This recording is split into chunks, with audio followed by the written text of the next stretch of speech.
한번 따라 하실까요? 최후의 만찬 3. 포도나무와 가지의 비유. 앞에 힘을 쓰니까 뒷께서 뒤에 안 따라오죠. 우리 한번 더 따라 하실게요. 포도나무와 가지의 비유. 최후의 만찬 3번째 말씀으로 포도나무와 가지의 비유. 물론 여러 가지 계속해서 말씀이 있지만 오늘은 주제로 3번째로 포도나무와 가지의 비유에 대해서 말씀을 함께 나누기를 원합니다. 어제 최후의 만찬에 대한 그림을 한번 보여드렸는데요. 우리 한 번만 더 볼까요? 최후의 만찬. 레오나르도 다빈치가 그랬다고 하는 예수 그리스도의 The Last Supper, 최후의 만찬. 익숙한 단어죠. 익숙한 그림이고요. 여러분 혹시 보시면서 저 자리에 내가 있다면 어디 있을까? 한번 생각해 보셨습니까? 나는 가운데 있어야 돼. 이렇게 되면 이제 교주가 되는 거죠. 가운데 있으면 교주 되는 것입니다. 물론 이제 어느 제자가 어떻게 있었느냐, 이렇게 묻는다고 하면은 일일이 다 분석할 수 있겠지만 정확한 것은 예수님을 중심으로 오른쪽 어깨에 있는 다소 여성스럽게 생긴 제자는 젊은 요한입니다. 요한은 바로 예수의 사랑하시던 제자. 그래서 여러분 성경에 보면 예수께서 사랑하시던 제자라고 요한의 이름을 쓸 때가 있습니다. 다른 모든 제자들은 사실상 목숨을 걸고 순교를 당했는데, 비록 젊은 나이에 순교를 당했는데 요한은 마지막까지 순교를 당하지 않습니다. 아시는 것처럼 요한계시록의 반모섬에 가서 계시록을 쓰죠. 요한계시록을 읽다가 보면 왜 많은 사도들은 다 일찍 순교를 당했는데 복음을 전하다가 요한은 마지막까지 그곳에서 반모섬에 유배를 당하여 그곳에서 요한계시록을 쓰게 되었는가, 여러 가지 추측이 가능한데 그 중에 하나는 예수님께서 십자가 달리면서 요한에게 보라 내 어머니다 그러죠. 보라 내 어머니다. 그래서 마리아의 그 모든 삶을 요한에게 맡기거든요. 그러니까 요한은 오래 살아야 예수님의 어머니 마리아를 돌볼 수가 있습니다. 또 하나는 바로 이제 요한계시록을 받아서 작성하기 위하여 그 마지막까지 요한은 바로 반모섬에서 순교는 당하지 않았지만 그곳에서 복음을 전하고 그곳에서 말씀을 줬고 그곳에 당하는 것도 역시 순교와 같죠. 어떻든 모습이든 젊어서 순교를 당하든 나이가 들어 세상을 떠나든 간에 중요한 것은 하나님의 바뀐 사명을 감당해낼 수 있는 것. 그러니까 저와 여러분의 삶의 생명은 사명이다. 또 예수님 보시기에 왼쪽에 있는 저는 바로 베드로죠. 베드로는 수제자와 같아요. 남은 제자들은 여기저기 섞여 있기 때문에 누구인지는 굳이 따져보면 누굴 것이다 추측할 수 있을지 모르겠지만 중요한 것은 나는 어디에 있을 것인가 하는 것이죠. 굉장히 중요한. 한번 따라 하실까요? 나는 저 자리에 있다면 어디 있을 것인가. 왜냐하면 저 중에 한 사람은 가룟 유다이기 때문에 그렇습니다. 저 중에 한 사람은 가룟 유다거든요. 사실상 화기애애하고 푸짐한 만찬이 이루어지는 곳에 아주 특별한 자리에 어떻게 저 중에 한 사람은 가룟 유다일까? 의심이 되고 왜 그렇지? 안타깝기도 하고 섬찟하기도 하고, 아니 예수님이 제자 중에 한 사람이 예수의 등에 칼을 꽂고 팔아먹었던 가룟 유다라고?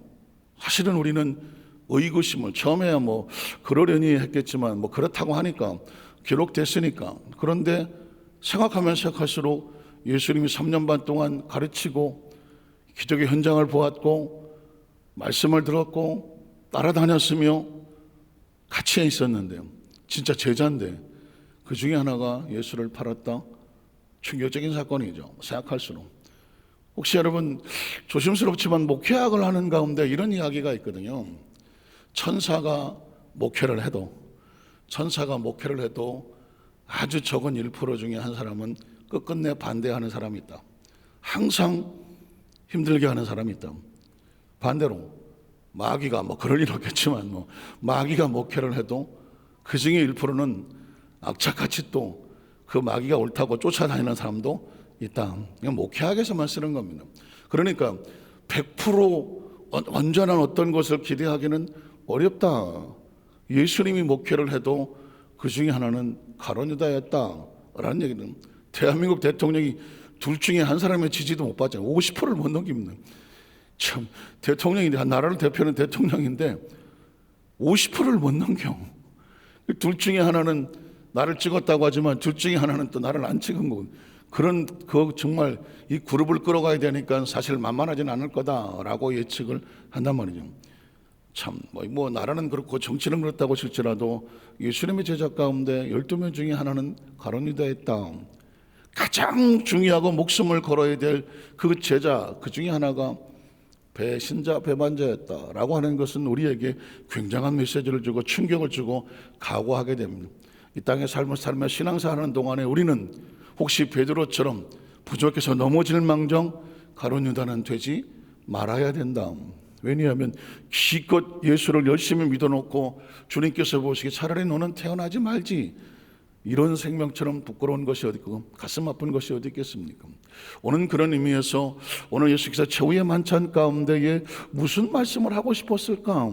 그 중에 하나는 뭐냐면 하나님과 예수 그리스도와 그리고 크리스찬들과의 관계에 대한 것입니다. 관계. 신앙은 결국 관계 아니겠습니까? 매 순간마다 그 사람의 신앙이 참 좋다, 열심히 한다, 다른 말로 바꾸면 하나님과의 관계가 특별한 것입니다. 그 사람이 요즘 어떻게 좀 신앙생활이 좀 그래 이렇게 말한다고 하면 사람들과의 관계는 아닙니다. 굳이 따지지 않고 하나님과 관계, 어떤 이야기를 내더라도 관계성에 대한 예수님께서 그래서 서로 사랑하며 섬기라고 메시지를 주셨고 천국을 준비하셨으며 나 있는 곳에 너도 있게 하리라 했지만 이 땅에 있는 삶 동안에 너희는 어떻게 해야 되냐면 하나님과의 관계, 예수님과의 관계를 정확히 알고 그 관계에 성공하는 신앙인이 되라. 이게 최후의 만찬 가운데 또 하나의 예수님의 메시지입니다. 우린 첫 번째로 하나님과 예수 그리스도와 크리스찬의 관계의 모습을 한번 살펴보겠습니다. 하나님과 예수 그리스도 그리고 크리스찬, 이 세 가지의 관계를 한번 묵상해 보신 적이 있으신가요? 오늘 포도나무 이야기는 포도원 이야기가 아닙니다. 무슨 먹고 마시는 이야기도 아닙니다. 여기에는 아주 숨겨져 있는 하나님, 예수 그리스도 그리고 크리스찬들의 관계가 기록되어 있습니다. 요한복음 15장 1절에 보니까 나는 참 포도나무요, I am the vine. 나는 참 포도나무다. 자, 이 포도나무라고 선포하는 순간에 이제 전후 좌우가 이제 한꺼번에 보여줘야 되겠죠. 포도나무는 절대로 스스로 혼자 독립하지를 못합니다. 왜냐하면 포도나무는 누군가 심어줘야 되기 때문이죠. 그래서 내 아버지는 뭐다? 농부다. 이렇게 말씀하는 것이거든요. 그러니까 포도나무는 존재하지만 스스로 존재하지 못한다. 내가 지금 서 있는 것은 내 스스로 온 것이 아니다는 거죠. 예수님 자신의 정체성은. 누군가 나를 보내요. 이 일을 하도록 하셨다. 그게 누구냐? 하나님이다. 그래서 요한복음 3장 16절은 하나님이 세상을, 관계죠, 이처럼 사랑하사, 사랑은 관계입니다. 사랑하사 연결되어지는 독생자 관계입니다. 예수 그리스도 자신의 가장 소중한 생명이었던 예수님을 이 땅에 주셨으니, 연결되었으니 관계란 말이죠. 관계라는, 누구든지 저를 믿는 자마다, 믿는다는 얘기도 역시 관계죠. 믿는 자마다 멸망하지 않고, 여기서 우리는 관계란 반드시 약속이 따라오는 거죠. 관계가 되어지면 뭐가 있다? 멸망하지 않는다. 믿으십니까? 크리스찬은 여기에 소망을 두는 거죠. 하나님과의 올바른 관계는 반드시 너희를 멸망하지 않고 어떻게 하리라?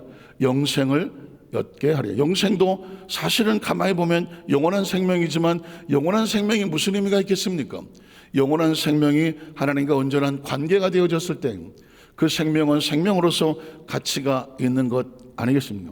그러니까 하나님께서 우리에게 농부다 이렇게 존재를 드러내는 것은 뭐냐면 존재를 있게 하고 관리하고 공급하고 유지하고 이끌어갈 수 있는 모든 주권은 누구에게 있다? 하나님 아버지에게 있다. 그럼 굳이 여기서 말하지 않아도 나는 참 포도나무고 내 아버지는 농부다. 그러면 우리는 누굴까? 포도나무에 붙어있는 가지다. 그래서 포도나무와 가지의 비유가 되고, 그러면 이제 이전에 넘어가면 자연스럽게 가지라는 얘기가 나오죠. 물은 내게 붙어 있어. 가지는 어떻게 존재합니까? 포도나무가 스스로 존재하지 못하는 것처럼, 농부가 심어야 존재하는 것처럼, 가지라고 하는 존재 자체는 독립된 단어이긴 하지만, 가지는 독립된 단어이긴 하지만 이 가지는 반드시 어디 있어야 되나요? 줄기에 붙어 있어야 되는 거죠. 줄기에 붙어 있어야 가지의 생명이 존재합니다. 만약에 이 가지가 줄기에서 떨어져 나갔다, 어떻게 될까요? 버려진 가지, 끊어진 가지, 죽은 가지와 같은 거예요. 그래서 여러분, 이 이야기는 아름다운 이야기, 낭만적인 이야기, 포도나무, 가지, 농부, 포도원 이런 이야기 아닙니다. 아주 살벌한 이야기입니다. 죽느냐 사느냐, 죽느냐 사느냐. 이 땅에 가지로 존재하지만 그 가지가 줄기에 붙어 있지 않는다면 존재 자체는 의미가 없습니다. 그러니까 이 포도나무의 비유를 말할 때 환경과 여건은, 지금 예수님은 그 마지막 최후의 만찬을 맞춰놓고 이 제자들에게 자신의 심정을 피를 토하듯이 절규하는 것입니다. 내 영은 포도나무, 가지, 열매, 농부, 포도원, 아름다워 보일지 모르지만 예수님은 이들에게 진정한 생명의 원천이 되는 관계에 대해서 피를 토하듯이 말씀하는 것입니다. 그리고 말씀하시겠죠.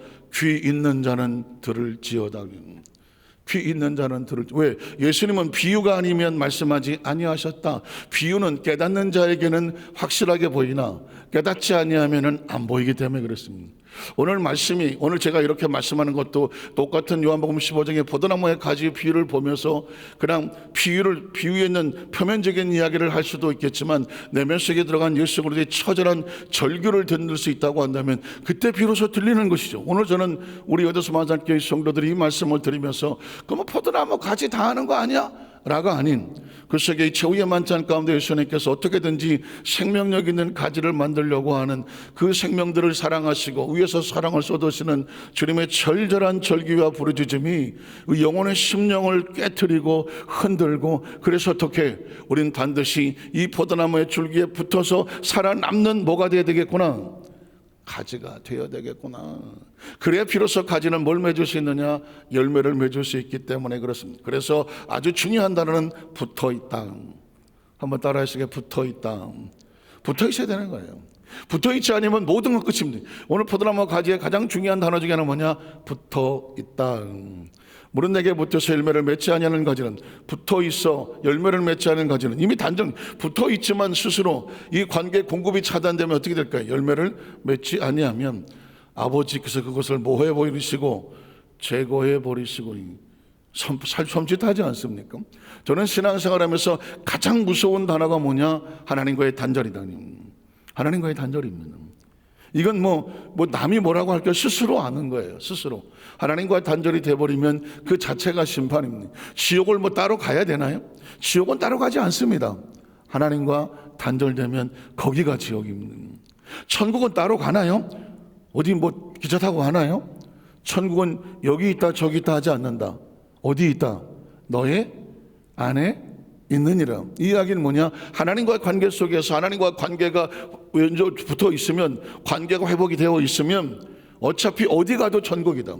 육신을 벗어도 천국이고 육신을 입고 있어도 천국이다. 그러나 하나님과의 관계가 단절이 되면 육신을 입으나 육신을 벗으나 거긴 지옥이다. 가룟유다가 이미 예수를 떠났을 때 그는 이미 지옥이죠. 신앙생활에서 여러분 가장 중요한 것은 어떤 이유를 대고 말이야 막 마음을 상하고 속을 상하게 하고 뭐가 좀 서운하게 하고 섭섭해하고 내 대로 안 되고 내 계획대로 안 된다고 할지라도 철저하게 우리가 그 선을 뛰어넘어야 되는 이유는 뭐냐? 하나님을 놓치면 지옥이다. 놓치면 죽는 거예요. 그래서 어떻게 다른 어떤 유혹이 있고 어떤 핍박이 있고 어떤 방해물이 있어도 끝까지 부여잡으려고 하는 것은 뭐냐? 우리의 생명은 붙어있는 가지. 그래 열매를 맺기 때문입니다. 그 다음 절에 보면 그래서 무릇 열매를 맺는 가지는 더 열매를 맺게 하려 그것을 어떻게 한다? 깨끗하게 한다. 성경의 법칙은 이렇습니다. 성경은 공산주의가 아닙니다. 공산주의는 똑같이 벌어서 누구 똑같이 나누어주는 건 어떻게 보면 진짜 공평해 보일지 모르지만 역대로 공산주의가 성공한 나라는 없습니다. 인간은 존재적으로 그런 법칙 속에 살지를 못합니다. 성경에도 혹시 그럴 것 같죠? 다 똑같이 한 입에 한 개씩 들을 것 같지만 아닙니다. 성경은 냉철합니다. 하나님 나라의 법칙은 어떻습니까? 무릇 있는 가지에게는 더 주는 것이고 열매를 맺지 않는 가지 있는 것도 빼앗아 버린다. 잔인해 보이고 그런 게 다 있어 할지 모르겠지만 성경은 그게 법칙입니다. 기억하십니까? 달란트의 비유 보면 또 5달란트 또 2달란트 맞은 사람에게는 여기다 맡겨야 열매가 자라. 그러니 어떻게 거기다가 맡기는 게 정상입니다. 여기다 맡겨놓았는데 자라지를 않아. 땅속에 처박아 두고 이건 있어도 그만 없어도 그만. 세상에 어떤 주인이 여기다 맡기겠습니까? 어떤 주인이든 여러분이 저와 여러분이 오너예요. 열심히 일하는 그 종이 있어요. 직원이 있어요. 똑같은 자산을 가지고 이 사람에게 맡겼더니 막 그냥 성장을 시켜요. 이 사람에게 맡겼더니 꿈쩍도 안 해. 어디다 맡기겠습니까? 당연하죠. 이거는 여기다 맡기는 것입니다. 여긴 죽어도 안 맡깁니다. 여기는 하나. 절대로 안 맡깁니다. 아니 사돈의 8철에 머슴의 조카라도 안 맡깁니다. 여기는. 왜? 그건 같이 죽는 거거든요. 제가 이야기를 왜 이렇게 말씀드릴까요? 성경적인 법칙이 그렇습니다. 무릇 있는 자에게는 더 주고 없는 자는 있는 것까지 빼앗긴다. 이거는 철저하게 경쟁을 부추기는 것이 아니라 하나님 안에서 열매를 중요시 하는 거죠. 저와 여러분이 예수를 믿고 하나님의 자녀가 되었다고 하면 남들이 어떻게 되든 뭐 누가 다 할게 너는 나를 따르라. 한번 따라하실게. 너는 나를 따르라. 신앙은 1대1입니다. 1대1이고요. 세월이 이렇게 길지가 않아요. 100년도 짧아요. 순식간에 지나갑니다. 한 90 되신 분이 지나온 삶이 어떠냐 했더니 어젯밤 꿈보도 못하다고 그러더라고. 한 90년 살았으면 엄청 살았을 것 같은데 쏜살같이 지나갔다고 그래요. 세월은 빨라요. 그 짧은 시간에 뭐 해야 되는지 아십니까? 하나님과 나 1대1 관계 속에서 무릇 있을 만한 것이 있어야 돼요. 그러니까 지금은 우리는 뭐 사람이 어떻고 환경이 어떻고 내가 뭐 처지가 어떻고 죄송한 얘기지만 형편과 처지는 알겠지만 1대1의 관계 하나님과의 관계를 본다고 한다면 반드시 열매가 맺어질 수 있도록 내 하나님과의 관계에 최선의 열매가 있어야 돼. 그것이 비록 1달란트라도 그것이 비록 2달란트라도 그것이 비록 3달란트라도 그것이 비록 4달란트라도 5달란트만 더 좋겠지만 중요한 것은 뭐냐? 하나님과의 관계 속에서 주인이 찾으시는 열매가 있어져야 한다. 그래서 계속 한번 그 다음 절을 읽어 내려가 보겠습니다. 가지를 향한 예수 그리스도의 명령인 아주 처절하게 맺어지기 때문이죠. 자, 너희는 내가 일러 준 말을 이미 깨끗해졌다. 예수 그리스도의 관계 속에서 이미 회복된 관계. 그 다음 절에 보면 내 안에 걸어하라. 다른 말로 아까 붙어 있으면, 그죠? 붙어 있으면. 여러분, 저와 여러분 철저하게 생명은 다른 게 없습니다. 붙어 있으면 내 안에 거하라. 같은 말입니다.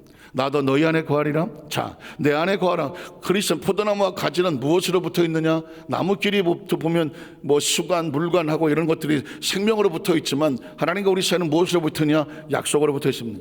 생명은 약속이기 때문에 그렇습니다. 자, 그리스도는 예수 그리스도의 약속 안에 거하는 것입니다. 그러면 예수님이 이렇게 말합니다. 나도 너희 안에 거한다. 어디 가슴에 거하는 거, 뭐 머리에 거하는 거, 어디에 거하는 것입니다. 약속 안에 거하는, 약속으로 거하는 것입니다. 자, 그러면 가지가 포도나무에 붙어 있지 않냐면 관계가 없으면 스스로 열매를 맺을 수 없음 같이 너희도 내 안에 있지 않냐면 그러하리라. 법칙이죠. 법칙은 다른 말로 바꾸면 약속인 것입니다. 들어오면 살고 나가면 죽는다. 붙어 있으면 열매를 맺고 그렇지 않는다. 이건 다 법칙입니다. 법칙이고 열매입니다. 아마 농사를 안 지어봐서 모르겠지만 농사를 짓는 신부는 아마 대부분 그럴 거요. 법칙이에요. 맺어 있는 열매가 잎사귀가 말라가고 삐죽하고 뭔가 축 처지고 있으면 뭐 달라는 거예요? 물 주세요. 적어도 저도 알겠더라고. 그래서 뭘 줘야 돼? 물을 줘야 사는 건 법칙이에요. 이거는요. 이건 만물의 법칙이에요. 축 처져 있는데 그러거나 말거나 냅둬 그냥 바로 돌아가시면 이게 다 법칙이에요. 크리스천도 마찬가지입니다. 인간의 생명도요, 하나님과 관계 속에서 하나님이 부어주셔야만 생명이 살아나는 거거든요. 이 생명이 부어주지 않냐 은혜가 떨어지면 축 처져서 죽어가는 거거든요. 그러니까 예수님도 지금 우리에게 생명의 법칙을 말하는 건 스스로 열매를 맺어서 어찌 너희도 내 안에 있지 않냐면 그러하리라. 자, 그 다음 나는 포도나무. 또 얘기하죠. I am the vine. 내가 포도나무. 너희는 가지 관계를 말하고 있죠. 자, 그가 내 안에 내가 그 안에 있으면 뭐예요? 관계가 그래. 열매가 그래. 그 약속이 그래. 사람이 열매를 많이 맺는다. 이건 똑같이 있는데 어떤 열매는 안 맺고 어떤 하는 게 아니에요.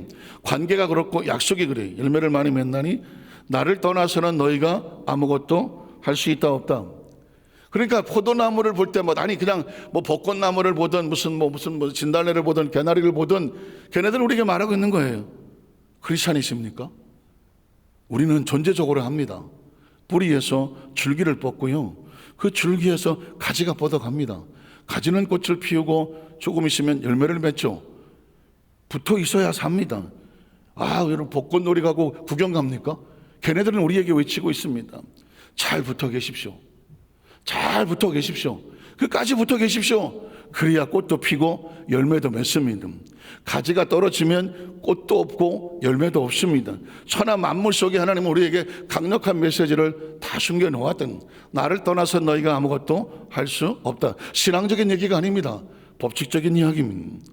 만물의 법칙이 그렇습니다. 그 다음 절에 보면, 그래서 사람이 내 안에 거하지 아니하면 가지처럼 밖에 버려져 말라가는 것입니다. 말라가는, 은혜가 떨어지고 스스로 떨어져 나가는 것입니다.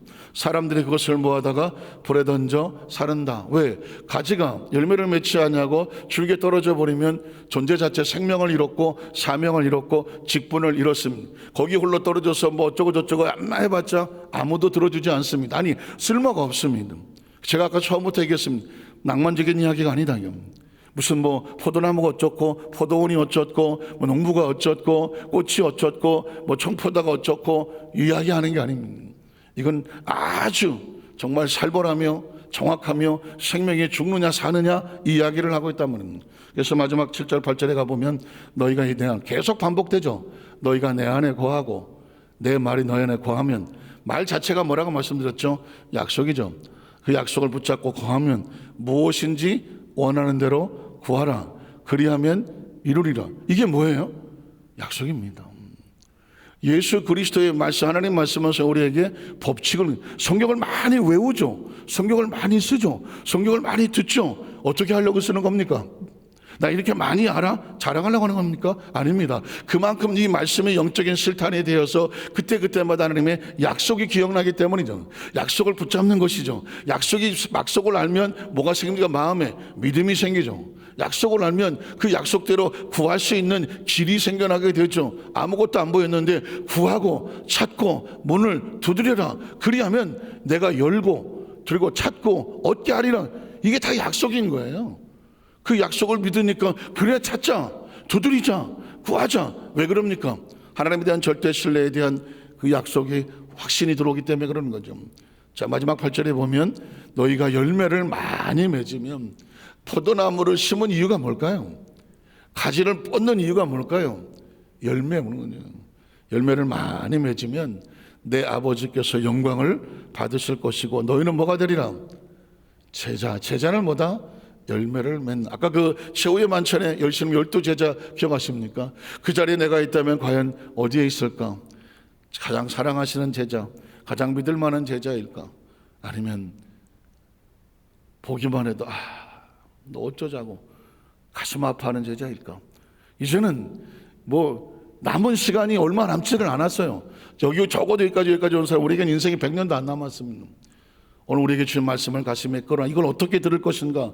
말씀에 잘 적용을 해서 이 고난주간에 최후의 만찬에 예수님께서 비장한 각오를 가지고 비장한 비유를 들었다. 오늘 이 말씀이 비장하게 들린다면 저와 여러분의 마음속에 이것이 비장하게 이끌고 갈 것이고, 낭만적이고 목가적으로 들린다고 한다면 아름다운 장면으로 스쳐 지나가고 말 것입니다. 2020년의 고난주간에 이 말씀이 저와 여러분 영적인 도전이 되어지고 우리의 세월이 지나 먼 훗날 열매를 많이 맺었음으로 인하여 하나님 영광을 받으시고 네가 내 제자구나, 그렇게 인정과 칭찬을 받을 수 있는 우리 교회, 우리 성도들 오늘 제가 되기를 주의 이름으로 축복합니다.